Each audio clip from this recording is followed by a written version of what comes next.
আসসালামু আলাইকুম।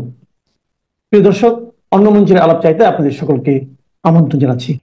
যে বিষয়টি নিয়ে এখন আলোচনা করব সেটা হচ্ছে ফাঁদে পড়েছেন সেনাপ্রধান ওয়াকারুজ্জামান। আর দু নৌকায় পা রেখে চলার অভিনয় করে পার পাওয়া যাবে না। এখন নিজেকে বাঁচাতে একটা পথ তাকে নিতেই হবে। বাংলাদেশের রাজনীতিতে ঝড় উঠেছে গত বছর জুলাই থেকে। কোটা বিরোধী আন্দোলন কিভাবে আন্তর্জাতিক শক্তির ষড়যন্ত্রে শেখ হাসিনার উৎখাত আন্দোলনে পরিণত হয়েছিল, সেই আলোচনা এখন অপ্রয়োজনীয়। কারণ বাংলাদেশ শুধু নয়, বিশ্বব্যাপী মানুষ জেনে গেছে শেখ হাসিনার সরকারকে কারা ফেলেছে ও কেন ফেলেছে, এবং তারপর থেকে ঝড় থেমে যাওয়ার পরিবর্তে আরও বেড়েছে। গত 15 মাসের বাংলাদেশ যেন অশান্ত সমুদ্রে হাল ভাঙা একটি নৌকা, এবং বাংলাদেশের মানুষ সেই ডুবন্ত নৌকার অসহায় যাত্রী। এরই মধ্যে কথা চলছিল নির্বাচনের, গণতন্ত্রের পথে ফিরে আসার রোডম্যাপের আশায় মানুষ শান্তির শ্বাস নেবে যখন আশা করছিল, তখন আরেকটি ঘটনা এসে দেশকে আরও লণ্ডভণ্ড করে দিল। এবারে ঝড় হাসিনা পরবর্তী গত 15 বছরের মধ্যে প্রবলতম। একে ঝড় বললে কম বলা হয়, বলতে হয় সাইক্লোন কিংবা সুনামি।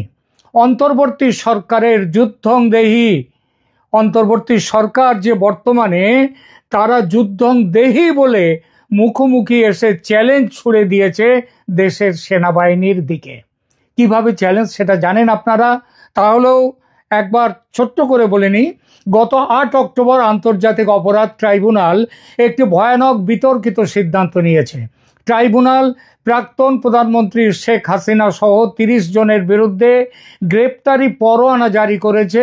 এর মধ্যে 24 কিংবা কমপক্ষে 24 জন হচ্ছেন বর্তমান ও প্রাক্তন সেনা অফিসার, যাদের বিরুদ্ধে জোরপূর্বক গুম এবং মানবতা বিরোধী অপরাধের অভিযোগ আনা হয়েছে। ট্রাইব্যুনালের আদেশ অনুযায়ী এই অভিযুক্তদের 22 অক্টোবরের মধ্যে গ্রেপ্তার করে আদালতে হাজির করতে হবে এই নির্দেশের পর বাংলাদেশ সেনাবাহিনী 14 জন অফিসারকে সামরিক হেফাজতে নিয়েছে। একজন অফিসার গোপনে দেশ ছেড়ে ভারতে পালিয়ে গেছেন বলে খবর পাওয়া যাচ্ছে, এবং প্রাপ্ত খবর অনুযায়ী 10 জন আগে থেকেই ভারতে আশ্রয় নিয়ে আছেন। এই গ্রেপ্তারি পরোয়ানার ফলে সেনাবাহিনীর মধ্যে গভীর বিভাজন তৈরি হয়েছে।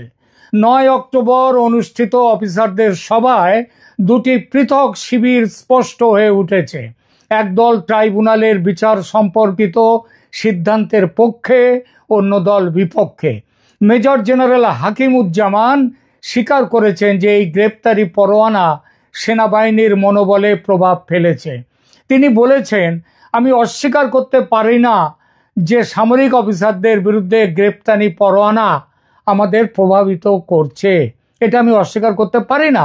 তবে আমরা ন্যায় বিচার নিশ্চিত করতে অবিচল থাকব। অর্থাৎ তাদের ঘা লাগলেও, তাদের ওপরে আঘাত এলেও তিনি যে অপরাধ ট্রাইব্যুনালে বিচারের পক্ষে, সেটা কিন্তু তার এই কথা দিয়ে বুঝিয়ে দিলেন। এই ঘটনা প্রবাহ সেনাপ্রধান ওয়াকারুজ্জামান একটা অভূতপূর্ব চাপের মুখে যে পড়েছেন সেটা বলা বাহুল্য। গত আগস্ট মাস থেকে তিনি চেষ্টা করে যাচ্ছেন যাতে সেনা অফিসারদের বিচার ট্রাইব্যুনালে না হয়ে সামরিক আদালতে হয়। তার জন্য এই ব্যাপারে তিনি আলাদাভাবে কথা বলেছেন সুপ্রিম কোর্টের প্রধান বিচারপতি, সরকারের প্রধান উপদেষ্টা এবং দেশের রাষ্ট্রপতির সঙ্গে। তার চেষ্টা যে ব্যর্থ হয়েছে সেটা এখন স্পষ্ট।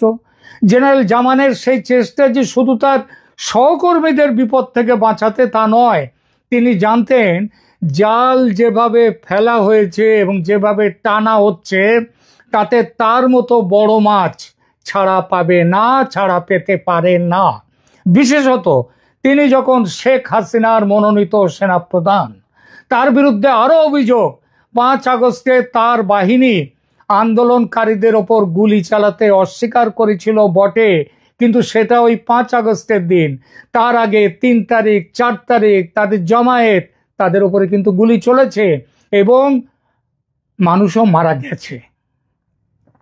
সুতরাং পুলিশের মহানির্দেশকের বিরুদ্ধে যদি গুলি চালানোর অভিযোগে, মানুষ মারার অভিযোগে তার বিরুদ্ধে গ্রেপ্তারি পরোয়ানা জারি হতে পারে, তাহলে তাহলে সেনাপ্রধান ওয়াকারুজ্জামান ছাড়া পাবেন কি করে? এবং তার তো আরো অপরাধ আছে। সবচেয়ে বড় অপরাধ, প্রধানমন্ত্রীকে দেশ ছেড়ে ভারতে আশ্রয় নেওয়ার ঘটনায় তার ভূমিকা। তিনি পরবর্তী সময়ে সেদিনই বিকালে তিনি ভান করেছিলেন যেন শেখ হাসিনার দেশ ছাড়ার বিষয়টি তিনি জানতেন না। কেন এই ভানটা করেছিলেন? কারণ তার ভয় ছিল যে এটা জানলে জামায়াত খুব রেগে যাবে। কারণ তিনি তো জামায়াতের সঙ্গেই ছিলেন, জামায়াতের সঙ্গেই আছেন। আর এটাও জানতেন যে জামায়াত তাদের নেতাদের মৃত্যুদণ্ডের বদলা নিতে হাসিনাকে হত্যা করবে। যেভাবে 15ই আগস্ট 1975 নিহত হয়েছিলেন শেখ মুজিবুর রহমান, সেভাবেই এখানে তার থেকেও আরো খারাপভাবে জনতার হাতে তাকে খণ্ড বিখণ্ড করা হবে। এইটাই ছিল প্ল্যান। সেটা যাতে না করতে পারে তার জন্যে ওয়াকারুজ্জামান ভারতের সেনাপ্রধানের সঙ্গে কথা বলে ব্যবস্থা করেছিলেন হাসিনার ভারতে আশ্রয় নেয়ার ব্যাপারে। ওয়াকারুজ্জামান ভেবেছিলেন দেশে দ্রুত নির্বাচন হবে এবং তার জবাবদিহির প্রশ্ন উঠবে না, কারণ তিনি সেনাবাহিনীকে গুলি চালাতে নিষেধ করেছিলেন, বিরত রেখেছিলেন। এই জন্যে তিনি সাধুবাদ পাবেন, তার কোনো বিচার এই জন্য হবে না। সেই ভাবনা যে মহা ভুল এখন বুঝছেন যে তার নামেও গ্রেপ্তারি পরোয়ানা জারি হওয়ার আশঙ্কা রয়েছে, এবং এই গ্রেপ্তারি পরোয়ানা জারি হলে সেনাপ্রধানের পদ থেকে সরে যেতে তিনি বাধ্য হবেন অধ্যাদেশ অনুযায়ী। ফলে ওয়াকারুজ্জামানের ঘুম চলে গেছে, দু চোখে আর ঘুম নেই। এই পরিস্থিতিতে তিনি বুঝতে পেরেছেন যে পরোয়ানা আসতে চলেছে তার নামেও, এবং ট্রাইব্যুনালের চিফ প্রসিকিউটর তাজুল ইসলাম যেভাবে আটঘাট বেঁধে এগোচ্ছেন, তাতে ওয়াকারুজ্জামান ছাড়া আর দেরি করলে ওয়াকারুজ্জামান জানেন যে দেরি করলে তার অবস্থান আরো দুর্বল হয়ে পড়বে। তাজুল ইসলাম যে এমন একটা দিকে যেতে পারেন সেটা বুঝতে পারছিলেন না ওয়াকারুজ্জামান, এমন নয়। এই জন্যই এই সরকারের বদলে নির্বাচিত সরকারের জন্য উতলা হয়ে উঠেছিলেন তিনি। কারণ এই সরকারে তো কোনো আইন কানুন নেই, যেভাবে সরকার চলছে এখানে তো আইনের শাসন নেই, সংবিধানের বিধান নেই। সুতরাং তিনি ভেবেছিলেন এই সরকার চলে গিয়ে যত তাড়াতাড়ি নির্বাচিত সরকার আসে ততই তিনি তার সুবিধা, এবং তাকে কেউ প্রশ্ন করতে পারবে না। গত বছর সেপ্টেম্বরে যেদিন জাতিসংঘের সাধারণ সভায় যোগ দিতে ইউনূস বিমান ধরেছিলেন, গত বছর সেপ্টেম্বরে 24-এ, সেদিন ওয়াকারুজ্জামান সংবাদ সংস্থা রয়টার্সকে দেয়া এক সাক্ষাৎকারে নির্বাচনের কথা বলেছিলেন, দ্রুত নির্বাচনের কথা, যার উত্তরে ইউনূস বলেছিলেন, মানে খুবই বাজেভাবে ইউনূস তার উত্তর দিয়েছিলেন। তিনি বলেছিলেন নির্বাচন কবে হবে সেটা দেখার দায়িত্ব তার সরকারের, সেনাপ্রধানের নয়। অর্থাৎ সেনাপ্রধানের জায়গাটা তিনি কিন্তু আসল জায়গাটা সেদিনে তিনি নির্দিষ্ট করে দিয়েছিলেন। আবার এই গত মে মাসে জেনারেল জামান স্পষ্টভাবে জানিয়ে দিয়েছিলেন যে ডিসেম্বরের মধ্যে নির্বাচন অনুষ্ঠিত হতেই হবে। তিনি বলেছিলেন কেবল একটি নির্বাচিত সরকারই দেশের ভবিষ্যৎ নির্ধারণ করতে পারে। এই বক্তব্য তিনি দিয়েছিলেন হিউম্যান করিডোর, চট্টগ্রাম বন্দর, সেন্ট মার্টিনস আইল্যান্ড এগুলো আমেরিকার দখলে যাওয়ার প্রসঙ্গের উল্লেখ করে, যদিও আমেরিকার নাম তিনি সরাসরি করেননি। যদিও এই কথা বলার পরেই এই বক্তব্যের প্রতিক্রিয়ায় ইউনূস পদত্যাগের ইচ্ছাও প্রকাশ করেছিলেন, যদিও পরে তা প্রত্যাহার করেও নেন। তবে সেনাবাহিনীর সাথে ইউনূসের সম্পর্কের অবনতি স্পষ্ট হয়ে উঠেছে। তারপর থেকে আরো পয়েন্ট অফ নো রিটার্নে চলে যাওয়ার মতো জায়গায় চলে গেছে।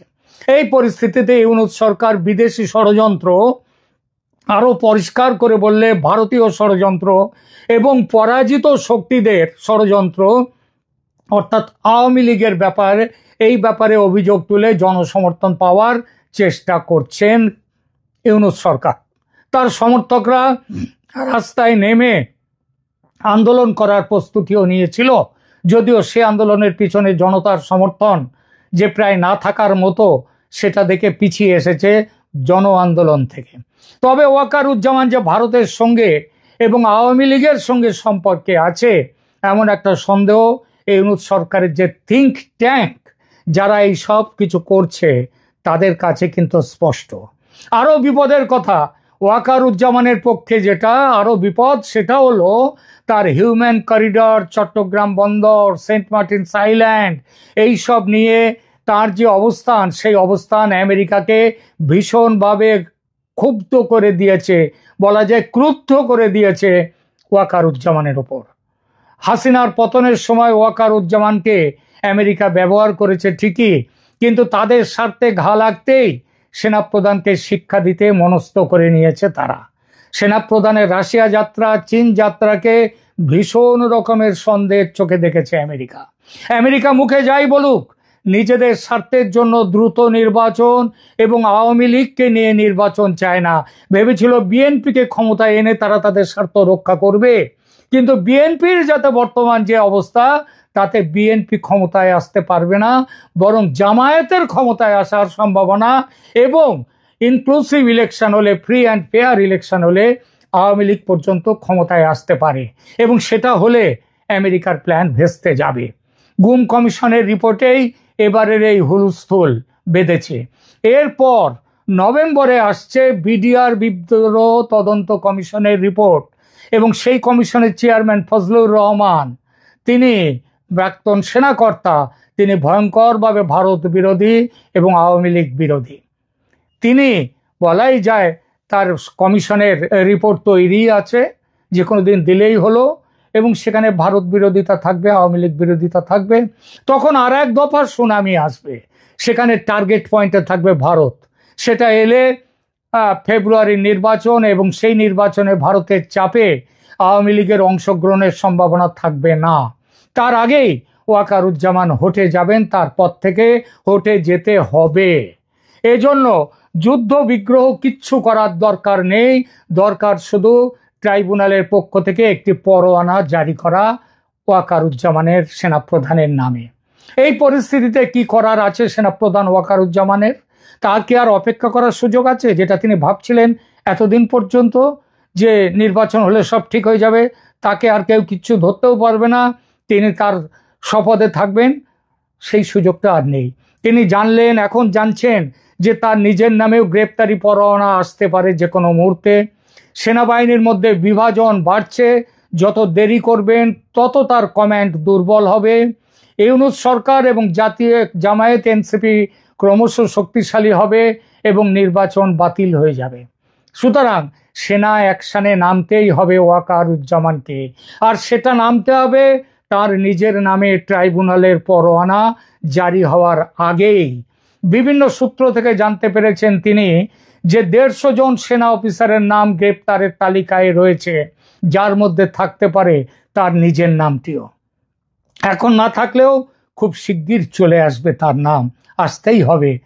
নভেম্বরের বিডিআর বিদ্রোহ তদন্ত কমিশনের রিপোর্ট প্রকাশের আগে যদি তিনি কোনো ব্যবস্থা না নেন, তাহলে আর তার হাতে সময় থাকবে না। এমতো অবস্থায় জেনারেল জামান দ্বিধা কাটিয়ে সরকারের বিরুদ্ধে অবস্থান নিয়েছেন বলে বিভিন্ন সূত্রের খবর। কেউ কেউ মনে করছেন যে 22শে অক্টোবর পর্যন্ত তিনি সময় নেবেন, কারণ হাতে 11 দিন সময় আছে। ওই দিন সেনা অফিসারদের গ্রেপ্তার করে আদালতে তোলার কথা। ওই দিন কি হয় আদালতে, সেটা দেখে পরবর্তী করণীয় কি সেই সিদ্ধান্ত নেবেন ওয়াকারুজ্জামান। মানে তিনি এখনো তার আশা আছে না, ওই যে আশায় বাজে চাষা, তো উনি তো এখনো সেই আশায় আছেন। কিন্তু অনেক বিশ্লেষক মনে করেন যে সেনাবাহিনী আর অপেক্ষা করবে না এবং ওয়াকারুজ্জামানও আর অপেক্ষা করবেন না, কারণ যত দেরি হবে ওয়াকারুজ্জামানের অবস্থান তত দুর্বল হবে। এই মুহূর্তে সেনাবাহিনীর মধ্যে তার নিজের গোষ্ঠীর সঙ্গে আওয়ামী লীগপন্থী ও ভারতপন্থীদের পাবেন তিনি, দেরি করলে সেটা নাও পেতে পারেন। তখন যত দেরি করবেন পাকিস্তানপন্থী গোষ্ঠীতে, তত সেখানে তারা শক্তিশালী হবে। এই সংকটের মধ্যে জেনারেল জামান ভারত সফর বাতিল করেছেন। তিনি নয়াদিল্লিতে অনুষ্ঠিত হতে যাওয়া সন্ত্রাস বিরোধী সম্মেলন এবং জাতিসংঘের শান্তিরক্ষা বাহিনীর প্রধানদের সম্মেলনে যোগ দেবেন না। পরিবর্তে তিনি ভেবেছিলেন সৌদি আরব সফর করে অন্য কিছু করার একটা পরিকল্পনা, যদিও সেটিও বাতিল হওয়ার মুখে। বর্তমান অবস্থা বিবেচনা করলে বলা যায় যে আগামী সপ্তাহে, অর্থাৎ 12 তারিখে যে নতুন সপ্তাহ শুরু হচ্ছে সেখান থেকে 18 থেকে 19 তারিখ পর্যন্ত এই সপ্তাহে নিষ্পত্তিমূলক কিছু ঘটতে পারে, বড় কিছু ঘটতে পারে বাংলাদেশে। সেনাপ্রধান জানেন যে এই মুহূর্তে তার 3টি বিকল্প রয়েছে। 1, সরকারের বিরুদ্ধে সরাসরি পদক্ষেপ নেওয়া। 2, নির্বাচনের জন্য চূড়ান্ত চাপ প্রয়োগ করেও যখন কাজ হলো না তখন নির্বাচনের কথা না ভেবে সম্মুখ সমরে নেমে যাওয়া। এবং তৃতীয়ত, নিজের অবস্থান রক্ষার জন্য যত রকম ভাবে কৌশলগত পদক্ষেপ গ্রহণ করা যায় সেগুলো নেয়া। যুদ্ধে দ্রুত এবং সঠিক সিদ্ধান্ত না নিলে, সঠিক সময়ে সঠিক সিদ্ধান্ত না নিলে পরাজয় অনিবার্য হয়। ওয়াকারুজ্জামানের লড়াই যে শুধু ইউনূস সরকারের বিরুদ্ধে তা নয়, আবার বলছি, ওয়াকারুজ্জামানের লড়াই আমেরিকার বিরুদ্ধেও। আমেরিকার ক্রোধ সামলাতে হবে তাকে। যত দেরি করবেন তত কিন্তু সেনাপ্রধান পিছিয়ে যাবেন লড়াই থেকে। এখানেই রাখছি আপাতত। ধন্যবাদ।